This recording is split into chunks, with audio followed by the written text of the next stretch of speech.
बिस्मिल्लाहिर्रहमानिर्रहीम। अस्सलाम वालेकुम नाज़रीन, मैं हूँ आम शहरी आरिफ हमीद भट्टी। आज 30 अप्रैल है। सबसे पहले अच्छी खबर से वज़ीर आज़म पाकिस्तान इमरान खान साहब को आखिर अवाम पर तरस आ गया। आज उन्हें जो तजवीज़ दी गई पेट्रोल की कीमत में इजाफा उन्होंने रिजेक्ट कर दिया, मनसूख कर दिया, और पेट्रोल आपको कल पहले ही कीमत पर मिलेगा। दूसरी तरफ वज़ीर आज़म पाकिस्तान ने आज आला सतही इजलास करते हुए आर्मी चीफ कमर जवेद बाजवा के हमरा सी पैक के मंसूबे का जायज़ा लिया और उसकी कारकर्दगी पर एतमाद का इजहार किया, और कहा गया कि आने वाले दिनों में नौजवान नस्ल के लिए नौकरियां ही नौकरियां होंगी। ये दो खबरें अच्छी थी, मैंने कहा पहले आपको अच्छी खबर सुना दी जाए। तीसरी तरफ वज़ीर आज़म पाकिस्तान ने आखिर आज बहुत देर की मेहरबान आते आते कहते हैं, अक्सर मैं फ़ैसले गलत कर लेता हूँ। ना कोई भी आदमी अगर अपना फैसला गलती का एहसास कर ले और गलती की सलाह कर ले तो बेहतरी की तरफ जाता है, लेकिन गलती को दोहराता रहे तो नाकाबिल तलाफ़ी नुकसान उठाता है। अब वज़ीर आज़म खुद साहिब इल्म हैं, वो बेहतर जानते हैं उन्होंने अपनी गलतियों से सलाह करनी है या दोबारा गलत फ़ैसले करने हैं। नाज़रीन, वज़ीर आज़म पाकिस्तान को आज तजवीज़ दी गई 6 से 8 रुपये पेट्रोल की कीमत इजाफा कर लिया जाए, जिस पर आला सतही इजलास में खिताब करते हुए उन्होंने कहा, अवाम आगे ही महंगाई से बहुत सख्त मुश्किलात का शिकार है। इस IMF ने हमारी हुकूमत की बदनामी का बायस बन रहे हैं और इनके ज़्यादा दबाव कबूल नहीं किया जाएगा। जिस पर वज़ीर आज़म पाकिस्तान ने रमज़ानुल मुबारक पर जो 1 मई 2021 में कीमतों का बम आवाम पर गिरना था, आवाम को उससे महफूज कर लिया और अवाम इससे महफूज रही, और अब कीमतों में इजाफा नहीं किया जाएगा और पेट्रोल आपको कल से भी पुरानी कीमतों पर ही मिलेगा, जो कि एक अच्छी खबर है। इस महंगाई और रमज़ान मुबारक में शायद अवाम पेट्रोल बम का बोझ उठाने की पोजीशन में नहीं थी। दूसरी तरफ वज़ीर आज़म पाकिस्तान इमरान खान की सरबराही में आज सी पैक मनसूबों का जायज़ा लेने के लिए आर्मी कमर जवेद बाजवा की ज़ेर सदारत और दीगर अहम वज़रा की शराकत इस पर जायज़ा लिया गया। इजलास में सी पैक अथॉरिटी के चेयरमैन जनरल आसम सलीम बाजवा भी शरीक थे। उन्होंने इस मौके पर सी पैक में होने वाली पेशरफ्त पर वज़ीर आज़म पाकिस्तान और आर्मी चीफ को आगाह किया, जिस पर उन्होंने एतमाद का इजहार किया। इस मौके पर मौजूद उन्होंने कहा कि हमने माजी की हुकूमत के किसी भी प्रोजेक्ट को इसलिए मिस नहीं किया, रिजेक्ट नहीं किया, ताख़ीर नहीं की कि वो माजी की हुकूमत है, हमें अवाम का मफाद अजीज़। आज वज़ीर आज़म की गुफ्तगू कंपैरेटिवली माजी की तरह सियासी गुफ्तगू से ज़्यादा बेहतर, अच्छी और अवाम दोस्ती थी। हम तवक्को करते हैं कि वो सियासत में भी ऐसी गुफ्तगू करे। उन्होंने कहा, माजी में जो अच्छे अवाम की बेहतरी के लिए मनसूबे शुरू किए गए थे, ना सिर्फ उन्हें तकमील किया जा रहा और जो ज़ेर तकमील है उनमें तेज़ी लाई जा रही है। उन्होंने बताया कि इस सिलसिले में मुख्तलिफ स्पेशल जोन्स बनाए जा रहे हैं सी पैक सिलसिले में, जिसकी तामीर के बाद जो ताहीरी हरबे है इसको मज़ीद तेज़ करने का हुक्म सादर फरमाया। इस मौके पर आर्मी चीफ ने चाइनीज़ की सिक्योरिटी को फूल प्रूफ बनाने के इंतजाम पर भी आगाह किया, जिस पर वज़ीर आज़म पाकिस्तान ने एतमाद का इजहार किया। नाज़रीन, सी पैक की तकमील के बाद पाकिस्तान की इकॉनमी को यकीनन एक बहुत बड़ा बूस्ट मिलेगा, और पाकिस्तान अगर सी पैक चीन इधर यहाँ से इस्तेमाल रास्ता करता है तो उसके आमदोरफ़त और पाकिस्तान में बनने वाली सामान की भी फ़रोख्त में ज़्यादा आसानी होगी। चीन ने ज़राअत और लाइव स्टॉक के शोबे में भी तामुन बढ़ा रहा है। ब्रीफिंग में यह भी बताया गया कि चीन पाकिस्तान की ज़राअत और स्टॉक एक्सचेंज में बेहद इन्वेस्टमेंट शुरू कर दी गई है, जिसका बेहतर नताइज अवाम की फलाह बहबूद के लिए आएंगे और लोगों को बेहतर रोज़गार मिलेगा। वज़ीर आज़म ने इस मौके पर सी पैक को जल्द अज जल्द मुकम्मल करने का हदायत की और कहा, इसमें किसी किस्म की ताहीरी हरबे ना इस्तेमाल किए गए थे, इस तो बर्दाश्त किए जाएंगे, ना कर रहे हैं या ना करेंगे। इस मौके पर उन्होंने कहा कि मैं टाइम फ्रेम देता हूं कि सी पैक को जल्द मुकम्मल करें, क्योंकि मेरे मुल्क के नौजवानों को जल्द अज जल्द बेहतर तरक्की, कारोबार के मौके मिलें और वो उनकी माशी हालत बेहतर हो। इस मौके पर वज़ीर आज़म पाकिस्तान ने इजलास में कहा, सी पैक पाक चीन दोस्त की गवाही है, ये हिमालय से बुलंद है। इस सी पैक के मुकम्मल होने के बाद जब भी बाकायदा यहाँ से रूट निकलेगा, इसमें सऊदी अरब ने भी इन्वेस्टमेंट की ख्वाहिश की है, UAE ने भी की है, जबकि रशिया ने भी एतमाद का लिया है।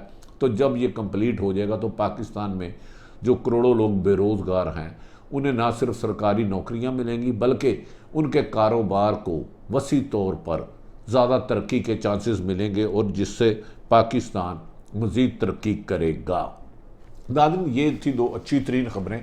सी पैक की तकमील बहुत ही ज़रूरी है और इसके लिए जल्द से जल्द इस पे कंप्लीट होना चाहिए। दूसरी तरफ आज वज़ीर आज़म पाकिस्तान ने गिलगित बल्तिस्तानिया में ख़िताब किया और बहुत देर की मेहरबान आते आते। नाज़रीन, मैंने हमेशा कहा था कि इस कौम की बहुत सारी जनरेशन ने वज़ीर आज़म पाकिस्तान इमरान खान ने माजी के हुक्मरानों की मुबैना करप्शन के इल्ज़ाम पर बहुत सी उम्मीदें वाबस्ता कर ली थी, लेकिन इनकी नाहल टीम ने वज़ीर आज़म पाकिस्तान को हक़ाइक़ से दूर रखा और उनसे ऐसे फ़ैसले करवाए जो उनके लिए ना सिर्फ उनके लिए नुकसानदेह हुए बल्कि उनकी हुकूमत और उनकी शोहरत को भी डैमेज किया और उनका वोट बैंक कम हुआ, जिसका नतीजा माजी में होने वाले ज़िमनी इलेक्शन इवन के फैसलवाडा जैसे कराची की इलेक्शन को भी वो हार गए और 5वें नंबर पर आए, जो कि एक लम्हा फिक्रिया है तहरीके इंसाफ के लिए। इसमें कुछ लोग कह रहे हैं कि आपस में ग्रुपबंदी थी और कुछ लोग महंगाई और कुछ लोग बैड गवर्नर्स कह रहे हैं। वज़ीर आज़म पाकिस्तान ने कहा, मैं माजी में हमेशा बहुत से मेरे से गलत फ़ैसले हुए जो मुझे अब पछतावा है। नाज़रीन, अगर गलत फ़ैसले हो गए थे तो गलत फ़ैसलों को, उसकी बात को, गलती को तस्लीम कर लेना और उसकी इस्लाह कर लेना और ये फ़ैसला करना कि आइंदा मज़ीद गलत फ़ैसले नहीं करेंगे, तो वो लीडर, वो रहनुमा कामयाबी की मंजिलें बहुत तेज़ी से तय करता हुआ चले जाता है।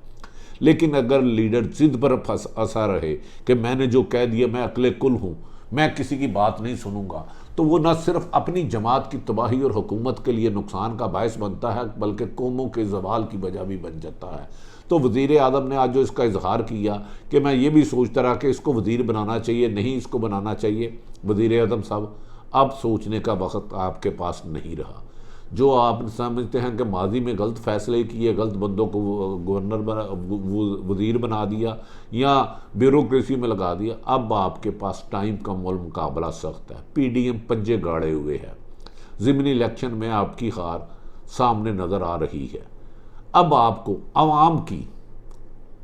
आवाम के फ़वाइद के लिए, उसके जमहूरियत के सम्राट के लिए आवाम को फ़वाइद उनकी दलील तक पहुँचाना होंगे, वरना याद रख लें वज़ीर आज़म साहब, अगर अब भी आपने अपनी कबीना में, अपनी किचन कैबिनेट में अपने गलतियों की इस्लाह करके बेहतर लोगों को तैनात ना किया तो फिर देर हो जाएगी। इलेक्शन में लोग अपना फैसला सुना देते हैं। इलेक्शन 5 साल बाद कोई आपकी मजबूरियां नहीं देखेगा, आपकी कारकर्दगी पर आपको वोट मिलेगा। यकीनन माजी में हुक्मरान रहने वालों ने अरबों खरबों रुपए कर्ज लिए, जिस पर आपको भी सूद दर सूद उतारने के लिए मज़ीद कर्ज लेने पड़ रहे हैं, लेकिन अब आपको कुछ पैसे आवाम की फलाह बहबूद के लिए लगाने होंगे। तालीम को बेहतर करना होगा, सेहत को बेहतर करना होगा और जो वर्ल्ड बैंक और IMF के पास नहीं जाना पड़ता, आपको गुड गवर्नर को फोकस करना होगा।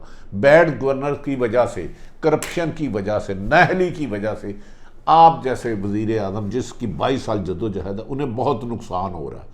यकीनन आपके इर्द गिर्द जो खसार है खुश आमदियों का, वो आप तक हक़ाइक़ नहीं जाने दे रहा। आपको मनपसंद TV के क्लिप्स भेजता है, सोशल मीडिया के क्लिप्स भेजता है, जिस वजह से आपने जो 2011 में जलसा किया था, आप यकीन करें अगर आज वो करें तो वो लोग आपके लिए नहीं आएंगे। जो लोग खामोश वोटर थे, जो पाकिस्तान की बेहतरी का सोचते थे, जिन्होंने अपने आपको अपने ख्वाब की तामीर समझा, वो उनकी तामीर कामयाब नहीं हो रही, वो नाउमीद हो रहे हैं। उनकी नाउमीदी को ख़त्म करें, फिर दोबारा उम्मीद की किरण बने। वो कैसे? सिर्फ अपने किए हुए वादे पूरे करके। आप कह रहे थे 2 नहीं 1 पाकिस्तान होगा। अच्छे ईमानदार अफसरों की कमी नहीं है, इनको ब्यूरोक्रेसी में तैनात करें। जिन वज़रा पर करप्शन के इल्ज़ाम आता है, जो करप्शन की तहकीकात करने के नाम पर अरबों रुपए करप्शन कर रहे हैं, उनको पकड़ कर पाबंद सलासल करें ताकि पता चले कि वज़ीर आज़म इमरान खान ने जो वादे किए थे पूरे किए। नाज़रीन, इस मौके पर मैं एक ख़ास बात बताता चलूँ कि वज़ीर आज़म पाकिस्तान इमरान खान ने कहा जा रहा है, बहुत मरतबा ये कहा कि मैं अपनी हुकूमत जाने की परवाह नहीं करूँगा, लेकिन वो किसी न किसी वजह से कोई भी ख़त्मी फ़ैसले, फाइनल इनिंग्स खेल नहीं कर सके। दर्जनों मरतबा उन्होंने दावा किया कि अब मैं हुकूमत जाने की परवाह नहीं करूँगा, लेकिन कभी इत्तेहादियों के हाथों ब्लैकमेल हुए, कभी अपनी जमात में दर्जनों ग्रुप बनने की वजह से हुए, और कभी बर वक्त फैसला ना करने पर अब वज़ीर आज़म साहब गेंद आपके कोर्ट में है, आपने करना है। कल के इलेक्शन के बाद आपने देखा होगा जो पीटीआई कराची में, कराची पाकिस्तान का दिल है, उसने आपको 14 वोट दिए। कल आप उससे पहले नंबर पे जीते 2018 में, अब आप 5वें में आए। अब आपको फैसला ये करना है कि खुशामदियों के खसार से निकलकर हकायक जानकर लोगों को रिलीफ देना है। करप्ट बदकिरदार अफसर जो आपके इर्द गिर्द है, अनइलेक्टेड भी कुछ लोग हैं जो आपको मिसगाइड करते हैं, गुमराह करते हैं, हकायक से दूर करते हैं, ये आपके खुशामदी, आपकी वक्ती तौर पर खुशी का तो बायस बन सकते हैं, लेकिन बेसिकली ये आप दुश्मन है। हज़रत शेर खुदा हज़रत रज़ी अल्लाह तआला अन्हा का फरमान है, जिस शख्स के इर्द गिर्द खुशामदी हो उसे किसी दुश्मन की ज़रूरत नहीं रहती। वज़ीर आज़म सब आगे बढ़े और अपने किए हुए वादे पूरे करें। और जो पीपल्स पार्टी और नून लीग पे जिन पर मुबैना अरबों रुपए के इल्ज़ाम आता है, उन्हें पकड़े नहीं, उनसे लूटा हुआ माल बरामद करें। अगर पीटीआई के लोग भी हैं, बहुत सारे आपके साथ भी शामिल हैं, उनके खिलाफ कार्रवाई करें। अगर आप खुद करप्शन नहीं करते तो इन करप्ट लोगों से ब्लैकमेल होने का फ़ायदा वक्त गुजर चुका। अब आएँ और अपने किए हुए वादों को पूरे करें। नाज़रीन, आने वाले दिनों में बताएंगे कि पाकिस्तान जोग्राफी लिहाज से इस रीजन में अहम तरीन बनता जा रहा है। अफ़गानिस्तान से अमेरिकन फ़ौज का निकलना शुरू हो गया है, उसके बाद पाकिस्तान की कितनी अहमियत बनेगी, ये दुनिया पाकिस्तान की ताकत को सराह रहा है। अनकरीब वज़ीर आज़म पाकिस्तान सऊदी अरब जा रहे हैं, कहा जा रहा है कि वहाँ भी सऊदीया हुकूमत मैक्सिमम इन्वेस्टमेंट करेगी और पाकिस्तान के लिए बेहतर रोज़गार होगा। अपने इर्द गिर्द रहने वाले की खुशियों का ख्याल रखें। नाज़रीन, किसी की तकलीफ़ का बायस ना बने। ये पाकिस्तान है तो हम सब हैं। पाकिस्तान जिंदाबाद।